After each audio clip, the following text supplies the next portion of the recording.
खांडवा गांव में 7 बजने को थे और हर शाम की तरह आज भी चारों ओर घंटे की आवाज गूंज रही थी। 7 बजने वाले हैं, अपने अपने घरों की तरफ बढ़ते रहें। 7 बजने वाले हैं, अपने अपने घरों की तरफ बढ़ते रहें।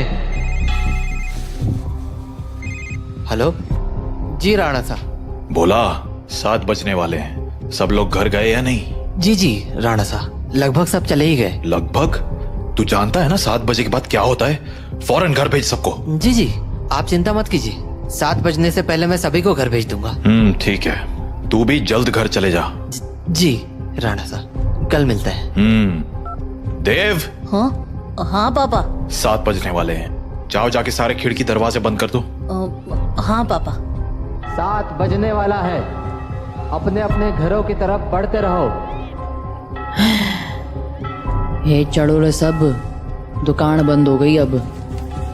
अरे काकी चाय तो पिला दे। अरे बावड़े, घंटी की आवाज ना सुनी के तेने? 7 बजन को है, जल्दी से घर निकल वरना। अरे बुढ़िया तू बहुत सोचती है, ये सब बस फालतू की बातें हैं, इतना दिमाग मत लगाया कर। बब्बन बेटे, थारे से बहस करने का समय ना है हमारे पास। बेहतर होगा कि 7 बजने से पहले तू अपने घर पहुंच जा, क्योंकि अगर रास्ते में वो मिल गए ना तो दोबारा यहाँ मत आइयो, क्योंकि मैं दरवाजा ना खोलूंगी, समझ गया? जा यहाँ से अब। हाँ जाता हूँ। हाँ बोलो राणा सा। काकी सब लोग घर चले गए ना? हाँ सब चले गए। ठीक है, आप भी याद से खिड़की दरवाजे बंद कर लेना। रोज फोन करके यही बोले है तू। अरे 7 महीनों से गांव में कुछ ना हुआ तो अब क्यों जावेगा? 7 महीने पहले जो हुआ था वो दोबारा भी हो सकता है, इसलिए सावधानी जरूरी है। पापा। हाँ? सारे खिड़की दरवाजे लगा दिए। और पर्दे लगाए? पर्दे क्यों? खिड़कियां लगा तो दी हैं, और वैसे भी वो लोग तो तभी अंदर आ सकते हैं ना जब उन्हें अंदर बुलाया जाए, तो फिर। देव, होश में हो? ये क्या बोल रहे हो? अरे हम पर्दे उनसे छिपने के लिए थोड़ी लगाते हैं, बल्कि इसलिए लगाते हैं ताकि हम उन्हें ना देख सके, उनसे बात ना कर सके और उनके बहकावे में ना आ सके।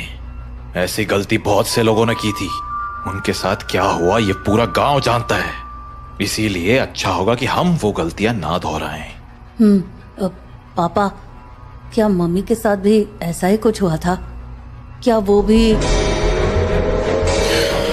7 बज गए, जाओ जल्दी से जाके पर्दे लगा दो, वो लोग अब आते ही होंगे। हाँ। तो राणा सा की बात मानकर देव खिड़कियों पर पर्दे लगाने के लिए चला गया, पर अभी वो पर्दे लगा ही रहा था कि उसने ऐसा कुछ देखा जिससे उसके होश उड़ गए। देव बेटा। मम्मी, आप? हाँ बेटा, मैं ही हूँ। पर आप यहाँ कैसे?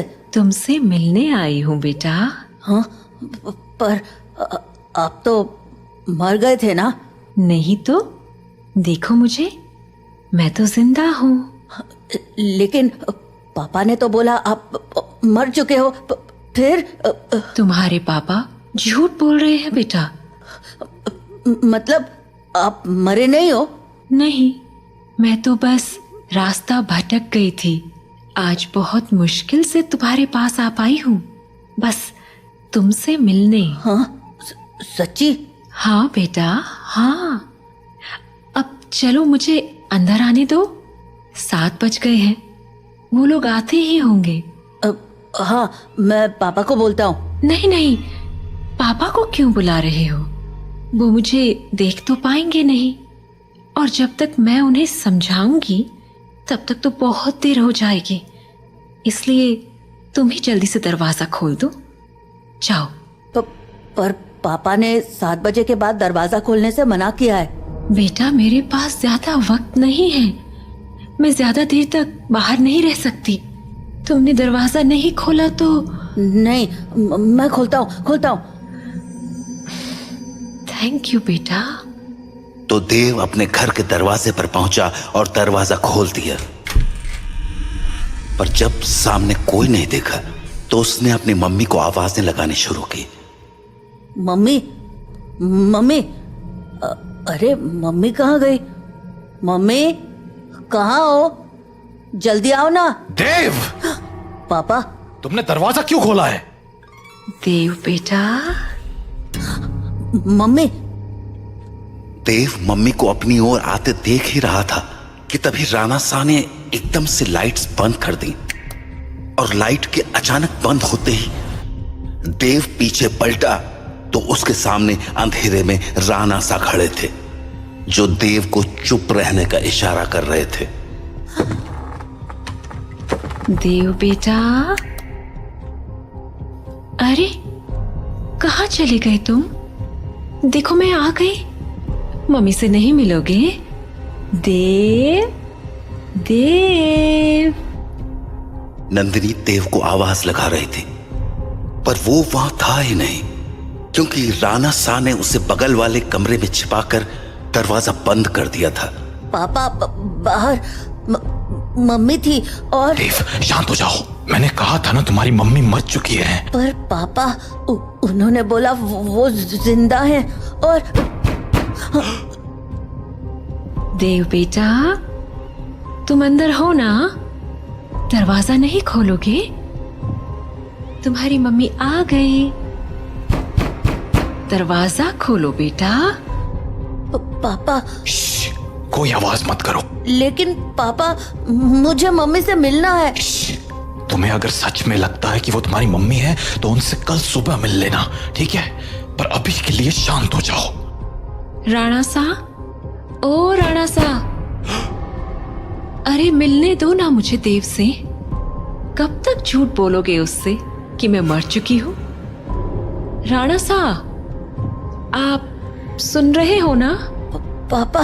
बेटा बिल्कुल भी ध्यान मत दो और आंख बंद करके सो जाओ। पर पापा, मम्मी ये क्या बोल रही हैं? शांत रहो देव, कल सुबह मैं तुम्हें सब समझा दूंगा, पर अभी के लिए चुपचाप आंखें बंद करो और सो जाओ।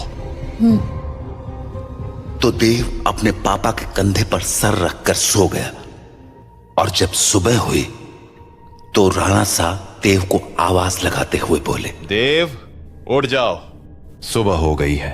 हाँ, सुबह हो गई तो मम्मी से मिल सकते हैं ना अब? आओ मेरे साथ, तुम्हें तुम्हारी मम्मी से मिलाता हूं। लेकिन जैसे ही दोनों कमरे के बाहर आए वहां कोई नहीं था। हाँ, मम्मी कहाँ गई? मैंने कहा था ना कि वो तुम्हारी मम्मी नहीं थी। पापा, वो मम्मी जैसे ही बात कर रही थी। बेटा मैंने समझाया था ना तुम्हें, पर्दे लगाने के पीछे की सबसे बड़ी वजह यही है कि हम उन्हें देख ना पाए, उनकी बातों में ना आ पाए, जैसे कल तुम आ गए। पर वो बोल रही थी कि वो मरी नहीं है, जिंदा है। अगर वो मर गई है तो यहाँ कैसे आ गई?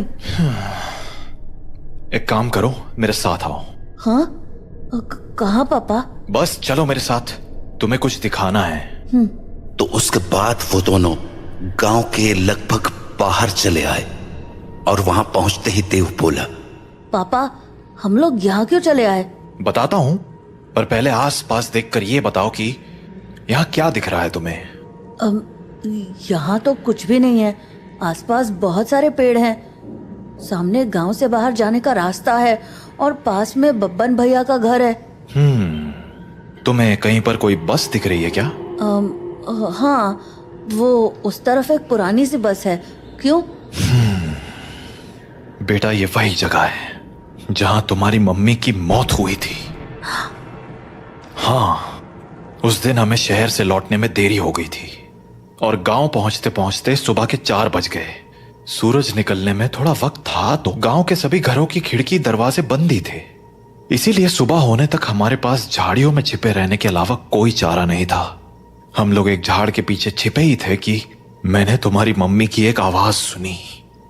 नंदिनी, क्या हुआ? राणा साहब, उन्होंने हमें देख लिया है, हमें कहीं और जाना पड़ेगा। हाँ, पर कहाँ? आसपास कोई घर है? घर तो है, पर मुझे नहीं लगता कि अभी कोई दरवाजा खोलेगा। तो अब क्या करें? वहाँ एक पुरानी सी बस है, हम उसमें जाकर छिप सकते हैं। हाँ ठीक है, चलो। तो हम दोनों फटाफट उस बस के पास पहुंच गए। पर फिर क्या हुआ? मैं तो बस के अंदर चला गया, पर तुम्हारी मम्मी मेरे पीछे नहीं आ पाई, क्योंकि वो बाहर खड़े होकर किसी से बात करने लगी। क्या हुआ बेटा, क्यों रो रहे हो? आंटी, मुझे बहुत डर लग रहा है। मैं बाहर छूट गई हूँ। मेरा घर बहुत दूर है। अरे बेटा रो मत, एक काम करो, मेरे पास आओ, हम लोग इस बस में छिप जाएंगे, फिर वो लोग हमें नहीं ढूंढ पाएंगे। सच में आंटी, कोई नहीं ढूंढ पाएगा? हाँ हाँ पक्का, कोई नहीं ढूंढ पाएगा, आ जाओ। थैंक यू आंटी, पर मैंने तो आपको ढूंढ लिया। हाँ?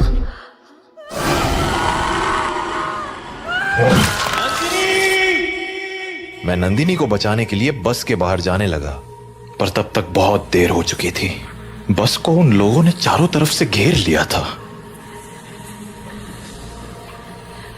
हेलो अंकल, बाहर आओ ना, खेलो हमारे साथ। और शायद मुझे देखकर हंसे जा रहे थे। हेलो अंकल, बाहर आओ ना, खेलो हमारे साथ। उन आवाजों को सुन मैं इतना घबरा गया कि अपनी जगह से हिल भी ना पाया। पर थोड़ी ही देर बाद वो आवाजें आनी बंद हो गईं और गांव के लोगों की आवाज सुनाई देने लगी। मैं समझ गया था कि सुबह हो चुकी थी, तो मैं बस के बाहर निकलकर तुम्हारी मम्मी को आवाज लगाने लगा।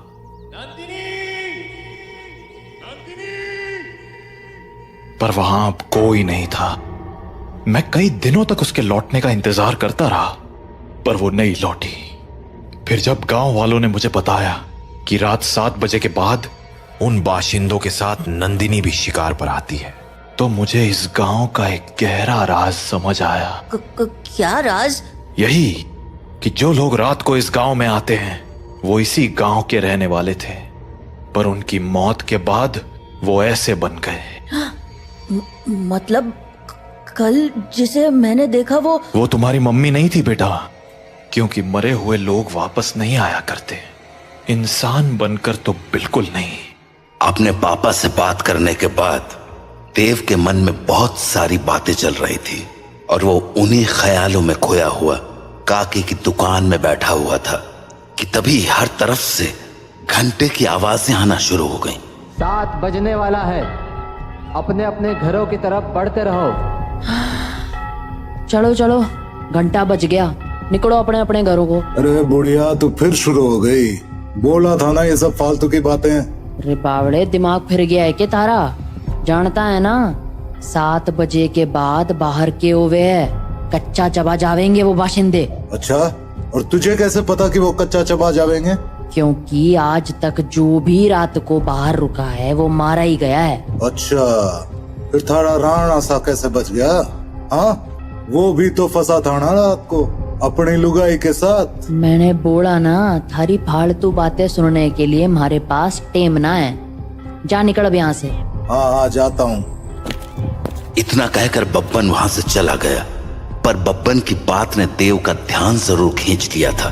तो वो भी अब ये सोचने लगा था कि उस रात उसकी मम्मी तो मर गई, पर पापा कैसे बच गए। वो ये सब बातें सोच ही रहा था कि तभी काकी बोली, अरे छोरे, हाँ? बात ना सुनी क्या तूने हमारी? बोला ना घर निकल। जी काकी। तो देव हड़बड़ाता हुआ काकी की दुकान से बाहर निकल आया। वो घर के लिए निकलने ही वाला था कि उसके मन में एक और ख्याल आया और वो सीधा बब्बन के पीछे चल पड़ा। बब्बन भैया! हाँ? क्या हो गया छोरे, कहाँ भागा चला रहा है? वो मुझे ना आपसे एक बात पूछनी है। पूछ। वो अरे जल्दी बोल, पता है ना 7 बजने को है। तू घर नहीं पहुंचा तो थारा बाप सर पीट लेगा। वो आप वहाँ काकी को बोल रहे थे ना कि एक रात मेरे पापा और मम्मी बाहर रह गए थे और मम्मी को तो उन लोगों ने मार दिया था, पर पापा किसी तरह बच गए। तुम्हारे पास मारी ही बात दोहराने आया है के? जल्दी पूछना के पूछने है तने। नहीं, मैं ये बोल रहा था कि आपका भी घर उसी टूटी फूटी बस के पास है ना? हाँ तो आपने कुछ देखा था क्या? कमाल है, बाप अंधा कानून और बेटा सरलॉक। हाँ, देखा था, सब देखा था, कैसे उन बाशिंदों ने थारी माँ को नोच खाया था। खाना तो वो थारे बाप को भी चाहते थे, और थारा बाप साला बस में छिपा बैठा था, और वो लोग न जाने क्यों अंदर ना जा पा रहे थे। वो सारे लोग सूरज निकलने तक बस को घेरे खड़े थे। कोई बस को पीट रहा था तो कोई चीख रहा था, पर अंदर कोई ना जा पा रहा था। पर वो लोग घुस क्यों नहीं पा रहे थे? क्योंकि 7 बज गए, बातचीत का टाइम खत्म। अब चल हमारे साथ। नहीं, मैं घर जाता हूँ। रे बावले, अब घर जाने का मौका खत्म हो गया। आधे रास्ते में ही कोई ना कोई नोच खावेगा तुझे। चल अब हमारे साथ। तो बब्बन देव को लेकर अपने घर चला गया। वहीं राणा सा अपने घर में परेशान हुए जा रहे थे। ये देव कहाँ रह गया? अब तक घर क्यों नहीं आया? काकी को पूछता हूं। हेलो काकी। हाँ राणा सा, मारे को लग ही रहा था कि थारा फोन आवेगा। सब लोग जा चुके हैं और दरवाजे खिड़कियां भी लगा ली हैं मैंने, इसलिए चिंता मत। काकी देव है क्या वहाँ? हाँ देव, वो तो कब का निकल गया यहाँ से। देव घर नहीं लौटा है क्या? तुम एक काम करो सा, बाकी लोगों को फोन करके पूछ ले, क्या पता देव किसी के यहाँ रुक गया हो। ठीक है। जहाँ राणा सा देव को हर जगह ढूंढे जा रहे थे, वहीं देव बब्बन के साथ उसके घर चला आया था। तो अभी वो दोनों साथ में बैठे ही थे कि देव को बाहर से एक जानी पहचानी आवाज सुनाई पड़ी। बब्बन, ओ बब्बन, देख मैं आ गई। ये तो मेरी मम्मी की आवाज है। सही पहचाना छोड़े, तारी मम्मी ही है बाहर। अब एक काम कर, यहीं रुक और यहाँ से तमाशा देख। तो बब्बन खिड़की के पास गया और पर्दे हटा दिए। हाँ छोरी, बुला रही थी ना मने, ले देख मैं आ गया। कितना इंतजार कराता है तू। इंतजार? अरे अभी तो आई तू। मैं तो रोज ही आती हूँ, तू मुझसे कभी मिलता ही नहीं। अरे थारे से तो रोज बात करूं हूँ मैं। हाँ, पर मिलने का मतलब बस बात करना थोड़ी होता है, करीब भी तो आना होता है ना। अच्छा, मारे करीब आना साथा ने। और नहीं तो क्या, खोल ना दरवाजा। कमाल है छोरी, तू भी अपने राणा सा को इतनी जल्दी भूल गई। जो राणा सा देखेंगे नहीं, वो उन्हें पता कैसे चलेगा। कमाल है तू भी। वैसे थारे बेटे का क्या, वो तो देख सके है ना। ओफो बब्बन, तू भी ये क्या बातें करने लगा। हम दोनों के बीच में किसी दूसरे का क्या काम। जाना, दरवाजा खोल देना, मुझे तेरे से अच्छे से मिलना है। अच्छा चल ठीक है, खोल ही देता हूँ दरवाजा अब। तो बब्बन दरवाजा खोलने जा ही रहा था कि देव बोला, बब्बन भैया दरवाजा मत खोलना, वो मेरी मम्मी नहीं है। अरे यो बात तो मने भी पता है, यो थारी माँ तो अब बिल्कुल ना रही। अरे बब्बन भैया, मैं सच कह रहा हूँ, वो इंसान नहीं है। वो इंसान है या नहीं, ये तुझे अभी पता चल जाएगा, तू बस देखता जा। तो इतना कहकर बब्बन ने दरवाजा खोल दिया और सामने खड़ी नंदिनी से बोला, हाँ छोरी, मिलना था ना तने मारे से, आजा अंदर आजा। बब्बन की बात सुनकर देव के तो होश ही उड़ गए, पर तभी कुछ अजीब हुआ। उसने देखा कि उसकी मम्मी दरवाजे पर तो खड़ी थी, पर दरवाजे से अंदर नहीं आ रही थी। क्या हो गया, रुक क्यों गई, आजा अंदर। नंदिनी कुछ देर तो वैसे ही खड़ी रही, पर फिर बोली, तू बाहर क्यों नहीं आ जाता बब्बन, मैं तुमसे यहीं मिल लूंगी। अरे अभी तो अंदर बुलाने को कह रही थी, अब बाहर बुला रही। देख छोरी, आना तो तुझे ही पड़ेगा, अब सोच ले। तू भी ना बब्बन, कितना इंतजार कराएगा, आ जाना बाहर। नंदिनी के जवाबों को सुनकर देव के मन में बहुत सारे सवाल उठने लगे थे, जैसे कि उसकी मम्मी घर के अंदर क्यों नहीं आ रही थी, और वो बार बार बब्बन को बाहर आने को क्यों कह रही थी। देव धीरे धीरे बब्बन के पास पहुंच गया, पर इससे पहले कि वो बब्बन से कुछ पूछता, उसे नंदिनी ने देख लिया और वो बोली, अरे बेटा देव, तुम भी यहाँ हो? आओ ना, मम्मी से नहीं मिलोगे? कल हम मिल नहीं पाए थे ना? आ जाओ, आज मिलते हैं। देखो, बाहर तुम्हारे साथ खेलने के लिए इतने सारे बच्चे भी हैं। हम खूब मजे करेंगे। आ जाओ बेटा। नंदिनी और उसके साथ उन बच्चों की टोली को देखकर देव को डर तो बहुत लगा, पर उसने नंदिनी की बातों पर ध्यान न देते हुए बब्बन से पूछा, बब्बन भैया, दरवाजा तो खुला है और आपने मम्मी को अंदर आने को भी बोल दिया है, फिर वो अंदर क्यों नहीं आ रही हैं? और ये बच्चे भी बाहर ही खड़े हैं, क्यों? समझदार लगे तू, सही सवाल पूछना जाने। हाँ, मतलब यो कि जिस रात मैंने थारी माँ को मरते हुए देखा, उस रात मैं भी यही सोच रहा था कि आखिर इन बाशिंदों ने थारे बाप को क्यों नहीं मारा, वो बस के अंदर क्यों ना गए। तो अगली सुबह मैं बस के अंदर गया, ये देखने कि आखिर वहां ऐसा था क्या जिसने उन बाशिंदों को रोक दिया था। पहले तो मुझे कुछ समझ नहीं आया, पर फिर मुझे जवाब मिल गया। क्या जवाब? वो देख। हाँ?